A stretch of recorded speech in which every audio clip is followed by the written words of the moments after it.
Rameswaram cafe ఏదైతే బెంగళూరులో ఉన్నటువంటి రామేశ్వరం కేఫ్ మీద జరిగినటువంటి బాంబు దాడి అక్కడ 10 మంది తీవ్రంగా గాయపడటం, ఒకళ్ళకి కళ్ళు పోవడం, మరొక నలుగురికి తీవ్ర గాయాలు పాలవటం, ఇప్పటికే ఆసుపత్రిలోనే ఉన్నారు.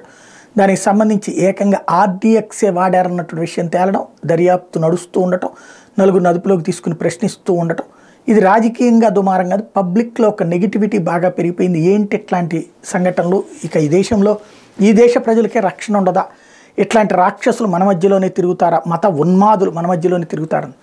ఆ మత ఉన్మాదమే తన ఓటు బ్యాంకుగా మలుచుకున్నటువంటి ఓవైసీ గారు ఇప్పుడు అర్జెంటుగా ముస్లిం వర్గానికి ఎట్లాగూ తనకు మద్దతు ఉంటుంది, ఇతర వర్గాల మద్దతు తనకు కావాలని ఆశిస్తున్నారు. అందుకోసం రామేశ్వరం కేఫ్కి వెళ్ళి అక్కడ తాజాగా ఛాయ్ తాగి తద్వారా తన సంఘీభావం ఆ సంస్థకి వ్యక్తం చేయడం ద్వారా హిందువులలో మనకేంటంటే అతనిది ఏం తప్పు ఉందిరా, వాడెవడో ఏదో చేస్తే ఇట్లాంటి వాడు సహకరిస్తున్నా చూసావా అనేటువంటి రూట్ వస్తుంది కదా. హిందువుల్లో ఉన్నటువంటి ఉదారత, ఆ ఉదారతకి ఎక్స్పోజ్ చేయడం ద్వారా మాధవీలత లాంటి వాళ్ళ ఇంపాక్ట్ లేకుండా చూసుకునేందుకోసం ప్రయత్నం ప్రారంభించారు.